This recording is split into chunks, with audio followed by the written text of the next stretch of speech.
Alright guys, so we're gonna take a look around the school. We're going to show you how environmentally friendly our school is. Let's go. As you can see, our school is very concerned with recycling. We have more recycling bins than trash cans. And we are very concerned with separating our recycling. Cool.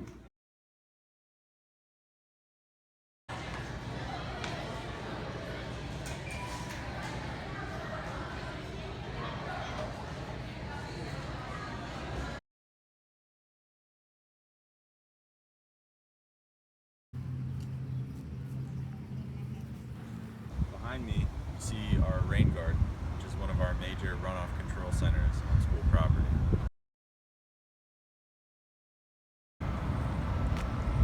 Now we are at one of the biggest lots at Richard Montgomery, which is where the buses would drop people off.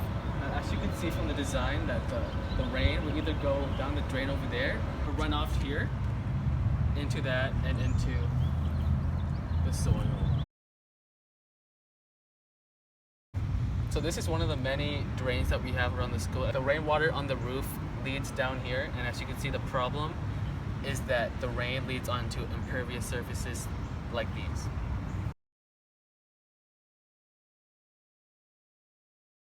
Cool.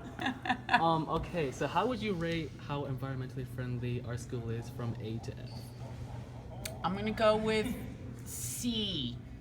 And why? All I know is that some kids from the recycling club come here occasionally, collect my recycling paper, and then do something with it.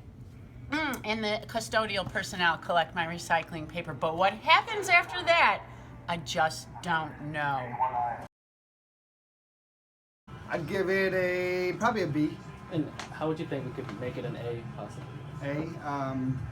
Probably more solar panels, do a lot more recycling.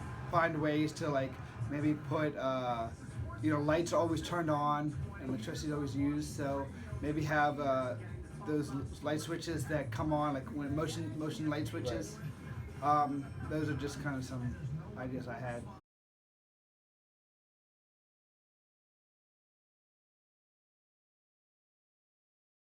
Maybe convert the water fountains to something filtered and cool with bottles, trying to get it to be a bottle-free zone, like a plastic bottle-free zone.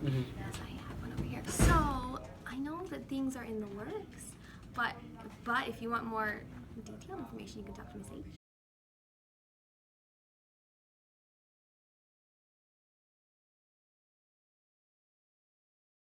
Behind me are one of the many windows we have here at Richard Montgomery that let in natural light. These windows help reduce costs of electricity that would otherwise be used for fluorescent lights.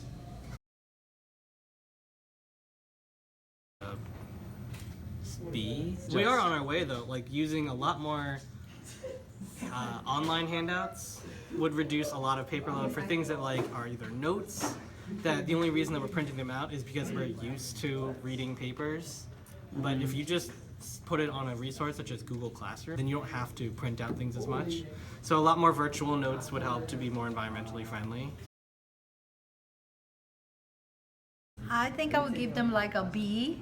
I know they try very hard to do recycling. They try many things, but we have a lot of space to do much more.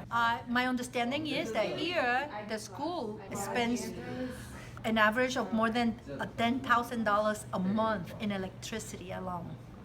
And I know in our laboratory, I have all these signs around here that say, please do not use the big lights, use the little lights.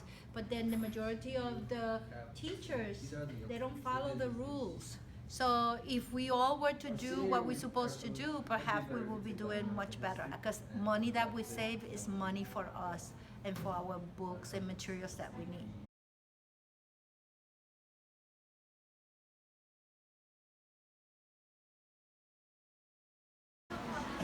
I would give it a C.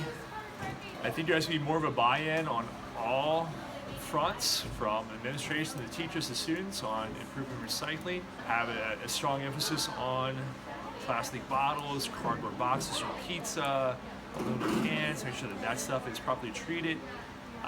Try to stress the teachers to cut down on their footprints by eliminating huge packets of papers that a lot of times go unused.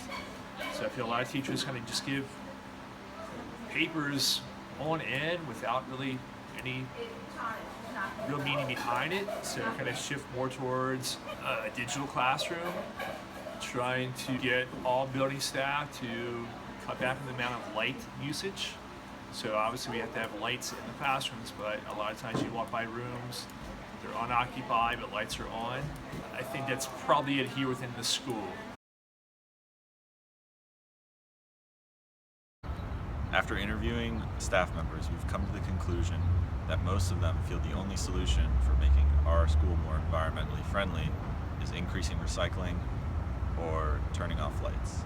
But they're wrong. So we have come to the conclusion that there are other problems in the school besides lights and recycling that we need to consider. For example, this grass that has been mowed is not used by anybody, the staff nor the students.